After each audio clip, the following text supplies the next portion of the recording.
ما انا بمصرخکم وما انتم بمصرخی انی کفرت بما اشرکتمون من قبل ان الظالمین لهم عذاب علیم۔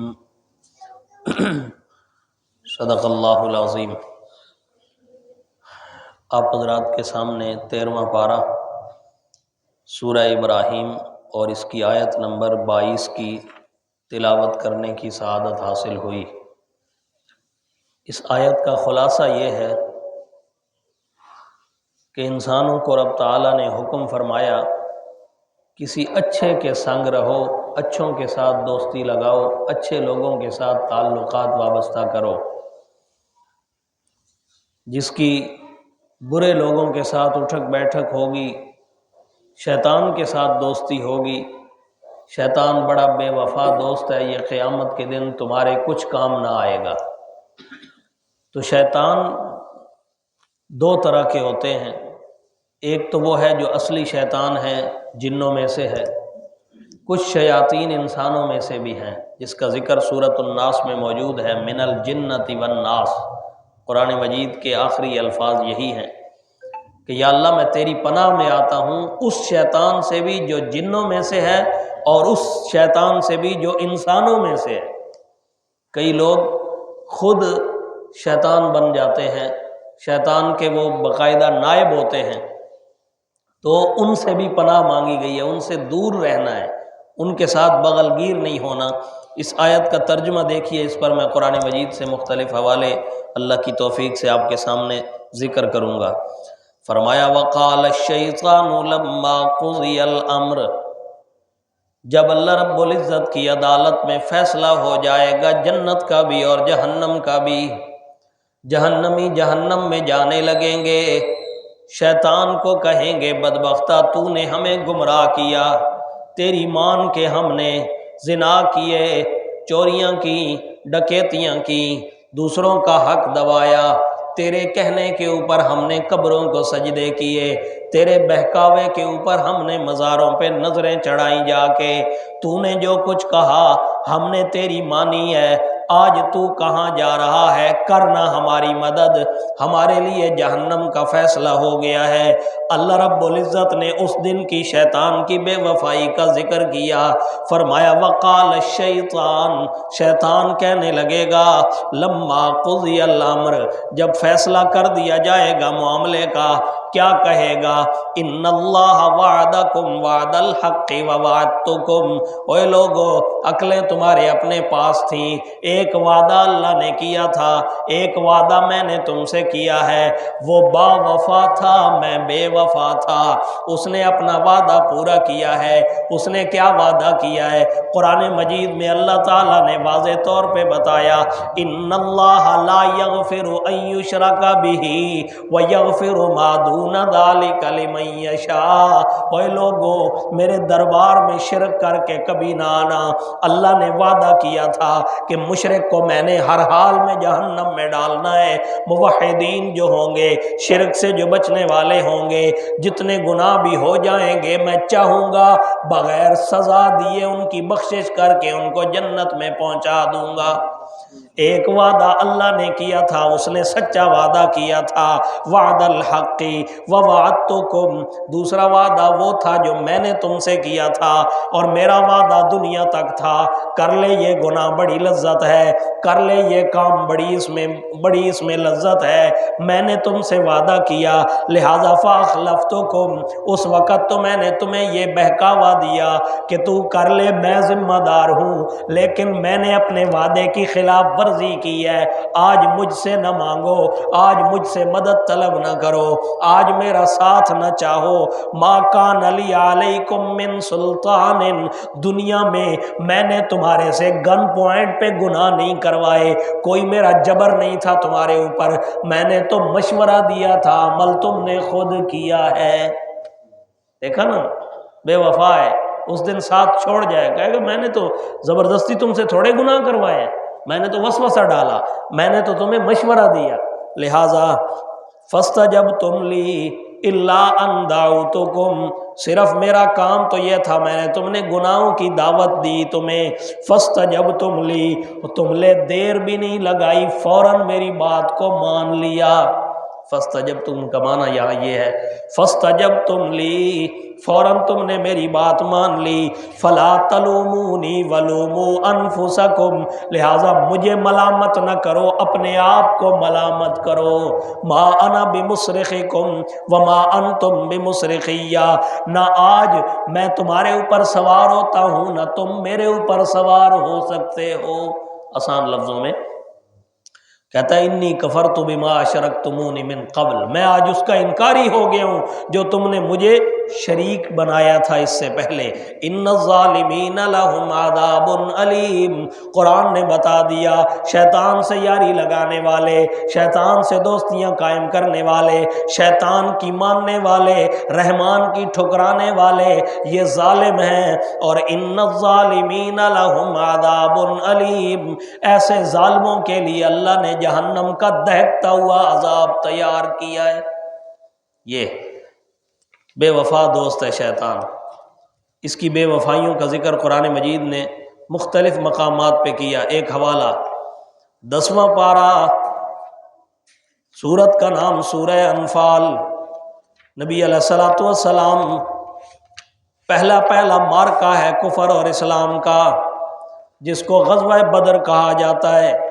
رسول اللہ نے تیاری کی مشرکین کے ساتھ لڑنے کی، شیطان آیا ایک بزرگ کی شکل میں، بڑا جبہ پہنا ہوا، گلے میں تسبیحات بھی، سفید ریش بن کے بزرگ کی شکل میں آیا مشرکین مکہ کے پاس، ان کو مشورہ دینے لگا، کہتا ہے تیار ہو جاؤ، تمہاری تعداد 1000 ہے، وہ تھوڑے سے نہتے مسلمان ہیں، بھلا تمہارے ساتھ ان کا کیا مقابلہ، انی جار لکم، تگڑے ہو وہ میں بھی تواڈے نال ہاں۔ شیطان نے کہا انی جار لکم، میں بھی تمہارے ساتھ ہوں۔ یہ حوالہ دیکھیے 10واں پارہ سورہ انفال کی آیت نمبر 48، فرمایا اذ زین لہم الشیطان اعمالہم، شیطان نے ان کے لیے ان کے اعمال کو مزین کر کے پیش کیا مشرکین مکہ کے لیے، اور کہنے لگا لا غالب لکم اليوم من الناس، آج لوگ تمہارے اوپر بالکل غلبہ نہ پا سکیں گے، تمہارے اوپر کوئی غالب نہیں آ سکتا، کیوں؟ وَإِنِّي جَارٌ لَكُمْ، کہنے لگا میں جو تمہارے ساتھ ہوں، میرا تعاون تمہارے ساتھ ہے۔ لیکن ہوا کیا، جب مشرکین مکہ پہنچ گئے، انہوں نے اس کے بہکاوے میں آ گئے کہ بڑے بزرگ ہیں، بڑی اونچی ہستی لگتی ہے، جبہ بھی پہنا ہوا، دستار بھی ہے، بڑی گفتگو کی رفتار بھی ہے، بڑا قادر الکلام ہے، بڑا پہنچا ہوا کوئی بزرگ ہے، لہذا یہ ہمارے ساتھ ہے، ہمیں کسی کے تعاون کی ضرورت نہیں۔ شیطان نے ان کو بہکایا، جب پہنچ گئے مارکے میں، اور اللہ تعالیٰ نے صحابہ کی مدد کے لیے آسمان سے فرشتوں کی قطاریں نازل کر دی۔ ہاں جی، فرشتے جب آئے، فلما تراءت الفئتان، جب شیطان نے دو گروہوں کو دیکھا، نکص علی عقبیہ، پھر پیچھے ہٹا ایڑیوں کے بل، وقالا، اور کہنے لگا انی بریء منکم، میں تم سے بری ہوں، کیوں بھاگ رہے ہو بزرگو، تم تو کہتے تھے میں تمہارے ساتھ ہوں، میرا تعاون تمہارے ساتھ ہے، اب کیوں دوڑ رہا ہے پیچھے، تو ہی تو ہمیں یہاں تک لایا ہے۔ شیطان کہنے لگا انی ارا ما لا ترون، او ظالمو جو میں دیکھ رہا ہوں تمہیں وہ نظر نہیں آ رہا، کیونکہ شیطان سمجھ گیا تھا فرشتے آ چکے ہیں، یہ ان کے ساتھ رہ چکا تھا، فرشتوں کے ساتھ، اس نے پہچان لیا تھا اسرائیل بھی آ رہا ہے، میکائیل بھی، اسرافیل بھی، حضرت جبریل بھی علیہ السلام، یہ سارے فرشتے آ رہے ہیں صحابہ کی مدد کے لیے۔ کہنے لگا میری دال یہاں نہیں گلنے والی، لہٰذا پیچھے ہٹا، ان کو لڑا کے خود پیچھے ہو گیا۔ یہ اس کی بے وفائی کا ذکر قرآن نے کیا ہے۔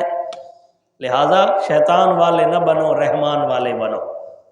اسی لیے حضرت ابراہیم علیہ السلام نے اپنے ابا کو جو واز کیا نا، تو اس میں حضرت ابراہیم کہتے ہیں یا ابتی لا تعبد الشیطان، ابا شیطان کی پوجا نہ کر، رحمان کی پوجا کر، کیونکہ شیطان ان الشیطان کان للرحمن عصیا، شیطان اللہ کا بڑا نافرمان ہے، لہذا اس کے پیچھے چلنے والے ہمیشہ کے لیے جہنمی ہیں، تو اس کی راہ پہ نہ چلو، شیطان سے دوستی نہ لگاؤ، رحمان سے دوستی لگاؤ، کیونکہ جنہوں نے شیطان سے دوستی لگائی، قرآن کہتا ہے اس وقت کافر کہیں گے جنہوں نے شیطان سے دوستی لگائی، یا لیتنی لم اتخذ فلانا خلیلا، کاش کہ میں نے فلاں کو اپنا یار نہ بنایا ہوتا، دوست نہ بنایا ہوتا، لقد اضلنی عن الذکر بعد اذ جاءنی، کیونکہ اس کی دوستی نے میرا سارا کام بگاڑ دیا، اس نے مجھے قرآن سے دور کر دیا ہے، لہذا قرآن نے بتا دیا جو قرآن سے دور کرے اس کی دوستی اچھی نہیں ہے۔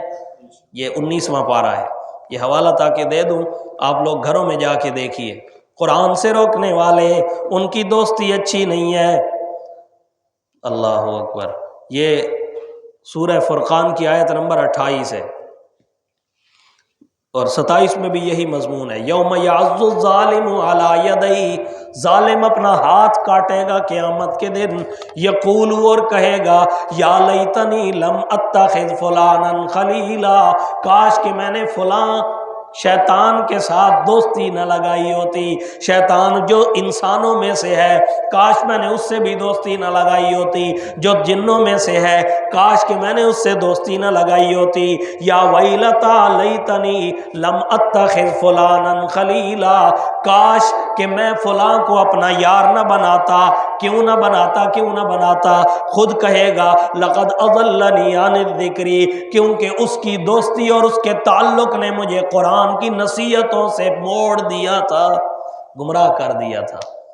تو معلوم ہوا جو قرآن سے دور کرے ان کی دوستی اچھی، ان کے ساتھ تعلق اچھا نہیں، ان کے ساتھ تعلق باعث حسرت و افسوس ہوگا قیامت کے دن، اور قرآن والوں کے ساتھ دوستی باعث فخر ہوگا قیامت کے دن، کیونکہ نبی علیہ الصلوۃ والسلام نے فرمایا، صحیح سند کے ساتھ رسول اللہ کا فرمان احادیث کی کتابوں میں موجود ہے، ابو داؤد شریف میں حدیث ہے، ترمذی شریف میں بھی موجود ہے، سنن ابن ماجہ میں بھی ہے، تینوں بڑے محدثین نے نقل کیا، نبی علیہ الصلوۃ والسلام نے فرمایا ان للہ اہلین من الناس، رسول اللہ نے فرمایا اللہ والے بھی کچھ ہیں لوگوں میں سے، کس نے فرمایا؟ رسول اللہ نے، لوگوں میں سے کچھ اللہ والے ہیں۔ صحابہ چونک گئے، تڑپ گئے، یا رسول اللہ من ہم، وہ کون سے خوش نصیب ہیں جن کو آپ یہ ڈکلیئر کر رہے ہیں کہ وہ اللہ والے ہیں؟ ایک وہ ہے جس کو میں اللہ والا کہوں، ایک وہ ہے جس کو میرے پیر کہے اللہ والے، ایک وہ ہے جس کو میرا استاذ کہے یہ اللہ والا، اور حقیقی خوش نصیب تو وہ ہے جس کو اللہ کا پیغمبر کہے یہ اللہ والے ہیں۔ صحابہ اس لیے تمنا پالنے لگے پتہ نہیں ہم ان میں ہیں یا نہیں، صحابہ کی فکر جو یہی تھی، یا رسول اللہ بتائیے وہ کون لوگ ہیں جو اللہ والے ہیں جن کو آپ کہہ رہے ہیں اللہ والے؟ نبی علیہ الصلوۃ والسلام نے فرمایا اہل القرآن ہم اہل اللہ، او میری امت کے لوگوں جس کی یاری قرآن کے ساتھ ہے وہی اللہ والا ہے۔ اہل القرآن ہم اہل اللہ، اہل قرآن ہی اہل اللہ والے ہیں۔ جو الف تلف ننگا ہو کے بیٹھ جائے، گلے میں تسبیحاں ڈال لے اور بال اس کے ایسے آپس میں چپکے ہوئے ہوں جو مہینہ نہائے نہیں، لوگ کہتے ہیں بڑا اللہ والا ہے جی، بڑا فقیر ہے، یہ فقیر نہیں، یہ کوئی معیار تقوی نہیں، تقوی کا معیار اللہ کی توحید ہے، لہذا جو جتنا بڑا موحد ہے قرآن سے یاریاں لگانے والا وہی اللہ والا ہے، اس کو رسول اللہ نے اللہ والا کہا، لہذا ان کے ساتھ جن کی یاری ہوگی وہ قیامت کے دن فخر کریں گے ہم نے قرآن سے یاری لگائی، قرآن والوں سے یاری لگائی، ہمیں اس وجہ سے اللہ نے جنت میں داخل کیا، اور جن کی قرآن کے مخالف چلنے والوں کے ساتھ دوستی ہوگی وہ افسوس کرتے ہوئے کہیں گے کاش کہ میں نے ان سے یاریاں نہ لگائی ہوتی، ان کے لیے باعث حسرت و افسوس ہوگا۔ اب جو قرآن سے یاری لگاتے ہیں ان کا نمونہ دیکھیے، لا ریب کتاب کا 3 پارہ، اللہ وفا کرتا ہے، شیطان رحمان وفا کرتا ہے، شیطان بے وفا ہے، یہی فرق ہے نا دونوں میں۔ اللہ کہتے ہیں اللہ ولی الذین آمنوا یخرجہم من الظلمات الی النور، اور یاریاں لگانے والے، تعلق بنانے والے، فلاں سے تعلق ہو گیا کام بن جائے گا، فلاں سے میری نسبت ہو گئی کام بن جائے گا، فلاں افسر کے میں قریب ہو گیا میرا کام بن جائے گا، فلاں کے پاس چلا گیا میرا کام بن جائے گا۔ اللہ کہتے ہیں اور اگر کسی سے کام بنوانے ہوں تو وہ ایک اللہ کی ذات ہے، اس سے یاری لگا لو، ہر قسم کے اندھیرے اور ظلمت سے نکال کے اللہ تمہیں نور توحید عطا کر دے گا۔ اللہ ولی الذین آمنوا، اللہ ایمان والوں کا دوست ہے، ان کا مددگار ہے، اور اللہ کیسی مدد کرتا ہے؟ یخرجہم من الظلمات الی النور، اس کی دوستی کا فائدہ یہ ہے وہ کفر و شرک کے اندھیروں سے نکال کے نور توحید عطا کر دیتا ہے۔ یہ خدا کی یاری کا انسان کو فائدہ ہوتا ہے۔ اور والذین کفروا، جو کافر ہیں، اولیاءہم الطاغوت، ان کی دوستیاں خدا کے مخالف ایجنڈے والوں کے ساتھ ہیں، ان کی دوستیاں طاغوت کے ساتھ ہیں۔ دونوں خسارے میں ہیں، جس نے تابوت سے تعلق جوڑا وہ بھی خسارے میں، جس نے طاغوت سے تعلق جوڑا وہ بھی خسارے میں، طاغوتی نظام جو بھی۔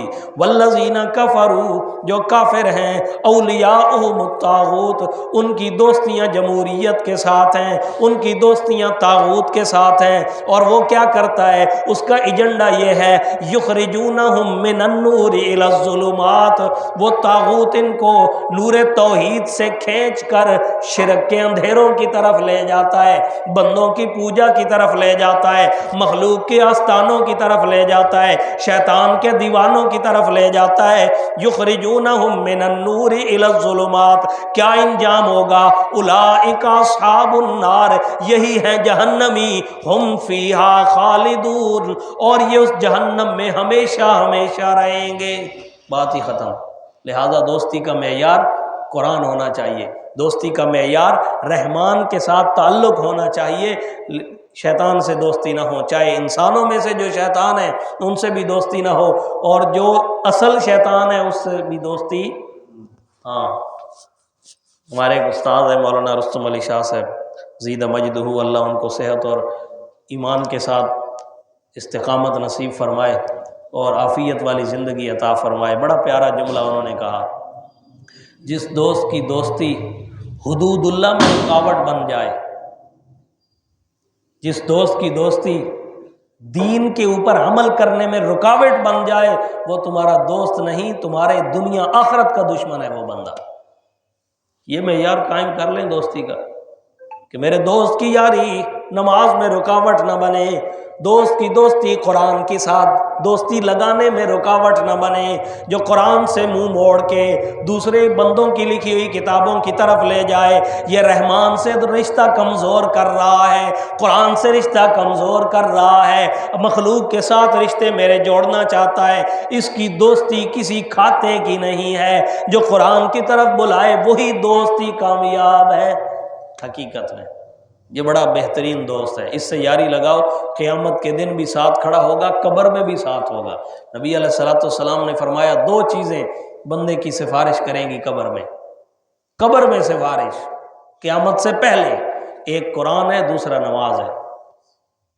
یہ حدیث ہے، آپ نے فرمایا جب منکر نکیر کے سوال ہوتے ہیں اس وقت دو نور اگر بندہ ان کو اکٹھا کر کے رکھے، دو نور اس کے سامنے آ جاتے ہیں، منکر نکیر کو جواب بندے کی نماز دے گی اور منکر نکیر کو جواب بندے کا قرآن دے گا۔ جتنا تعلق مضبوط ہوگا یہی میرے سفارشی اور جواب دہندہ ہوں گے، مجھے جواب دینے کی زحمت ہی نہیں کرنی پڑے گی۔ نماز میرے ایمان کی گواہ بن جائے گی، قرآن میرے ایمان کا گواہ بن جائے گا۔ اللہ ہم سب کو یہ دو گواہ نصیب کرے۔ ہاں جی، تو یہ دو گواہ بن جائیں گے قبر میں، اور پھر قیامت کے دن تو سبحان اللہ، آپ سنتے رہتے ہیں، نبی علیہ السلام کا فرمان ہے، مشہور حدیث ہے، جو روزانہ عشاء کی نماز کے بعد سورہ ملک کی تلاوت کرے گا، معمول بنا لے گا، رسول اللہ نے فرمایا یہی سورہ ملک اللہ کی بارگاہ میں بندے کے لیے سفارشی بن جائے گی۔ یا اللہ یہ میرے اوپر عمل کرتا تھا، میرے ساتھ محبت رکھتا تھا، میری تلاوتیں کرتا تھا، یا مجھے اپنے کلام سے نکال دے یا اس بندے کے لیے جنت کا فیصلہ کر دے۔ تو قرآن کی سفارش قبول کی جائے گی۔ قرآن کی سفارش، حدیث ہے یہ بھی، قرآن کی سفارش اللہ رد۔ اور قرآن کی سفارش کا مطلب کیا ہے؟ قرآن کی سفارش یوں سمجھیے خود رحمان کے کلام کی سفارش ہے۔ اللہ خود اس کو جنت میں بھیجنے کا ایک بہانہ ہے قرآن کی سفارش، کیونکہ قرآن کلام اللہ ہے۔ قرآن، یہ بڑا باریک فرق ہے۔ تورات کتاب اللہ ہے، انجیل کتاب اللہ ہے، زبور کتاب اللہ ہے۔ قرآن کی یہ خوبی ہے، کتاب اللہ ہونے کے ساتھ ساتھ کلام اللہ بھی ہے۔ بڑا فرق ہے نا، قرآن کلام اللہ ہے، باقی جتنی کتابیں وہ کلام اللہ نہیں، وہ کتاب اللہ ہے، وہ اللہ نے لکھ کے دے دیا ہے۔ قرآن اللہ کے اندر سے نکلا ہے۔ قرآن کلام نفسی ہے، میں کلام کر رہا ہوں، میرے اندر سے آ رہی ہیں باتیں، میرے دل کی باتوں کا اظہار ہو رہا ہے، دماغ کے خیالات کو میرے الفاظ بیان کر رہے ہیں، یہ میرا کلام ہے۔ قرآن اللہ کا کلام ہے۔ تو لہٰذا جس کے لیے قرآن سفارشی بن گیا، یوں سمجھیے اللہ کی ایک صفت ہے کلام، جو اس کے سامنے کھڑا ہو جائے گا، اللہ کو کہے گا تو نے مجھے میرے ذریعے ہی ان کو تسلیاں دی تھی، تمہارے لیے جنت ہے، لہٰذا اب ان کو جنت میں بھیج۔ اللہ کا اپنا کلام بندے کے حق میں سفارشی ہوگا۔ تو یہ جس کو اس کی سفارش نصیب ہو گئی، اس کے بیڑے پار ہو گئے ہیں۔ اللہ مجھے اور آپ کو قرآن کی سفارش نصیب فرمائے۔ انہی کو نصیب ہوگی جو اس سے دوستی لگائیں گے۔ لہٰذا قرآن والے اپنی دوستی پہ فخر کریں گے، شیطان والے وہ نادم ہو جائیں گے، شرمسار ہو جائیں گے۔ جو آیت کریمہ تلاوت کی اس کا یہی خلاصہ تھا۔ اللہ مجھے اور آپ کو کہے سنے پر عمل کی توفیق نصیب فرمائے۔ الحمدللہ رب العالمین والعاقبۃ للمتقین والصلاة والسلام علی سید الانبیاء والمرسلین۔ ربنا اغفر لنا ولاخواننا الذین سبقونا بالایمان ولا تجعل فی قلوبنا غلا للذین آمنوا ربنا انک رؤوف رحیم۔ یا اللہ ہم سب کے صغیرہ کبیرہ گناہوں کو اپنی رحمت سے معاف فرما دے، بیماروں کو شفائے کامل عاجل نصیب فرما، سب بیماروں کو یا اللہ شفائے کامل عاجل نصیب فرما۔ جو لوگ بے روزگار ہیں تو ہی رزاق ہے، ان کے لیے معقول بندوبست فرما دے یا اللہ، ان کے لیے معقول بندوبست فرما دے۔ جو لوگ بے روزگار جہاں کہیں بھی ہیں، رزق کے معاملے میں پریشان ہیں، یا اللہ رزاق تو ہیں، ان کے لیے رزق کے دروازے کھول دے۔ یا اللہ ہم سب کو دنیا آخرت کی محرومیوں سے محفوظ فرما۔ یا اللہ ہمیں دنیا میں بھی محرومیوں سے بچا، آخرت میں بھی محرومیوں سے بچا۔ ہم سب کو دینی دنیاوی ترقیوں سے مالا مال فرما۔ یا اللہ ہم جب تک زندہ رہیں دین اسلام پہ کاربند رہنے کی توفیق نصیب فرما، موت کے وقت کلمہ اسلام نصیب فرمانا۔ یا اللہ ہم سب کے ایمان کی حفاظت فرما۔ یہ فتنوں کا دور ہے اور ہر جگہ پہ فتنے ہیں، نئے نئے فتنے ہیں۔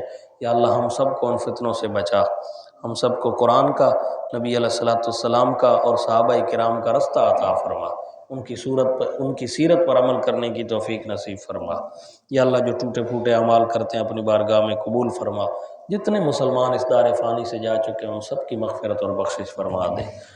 بالخصوص ہمارے وہ مشائخ اور اساتذہ اور علماء جنہوں نے ہمیں یہ دین پڑھایا، جن کی وجہ سے آج ہم مسلمان ہیں، یا اللہ ان کے درجات بلند فرما دے۔ جو ان میں سے فوت ہو گئے سب کو کروٹ کروٹ جنت نصیب فرما دے۔ جو زندہ ہیں ان کے علم و عمل میں، صحت و عافیت میں مزید برکتیں عطا فرما دے۔ صلی اللہ تعالی علی رسولہ خیر خلقہ محمد و آلہ و صحبہ اجمعین برحمتک یا ارحم۔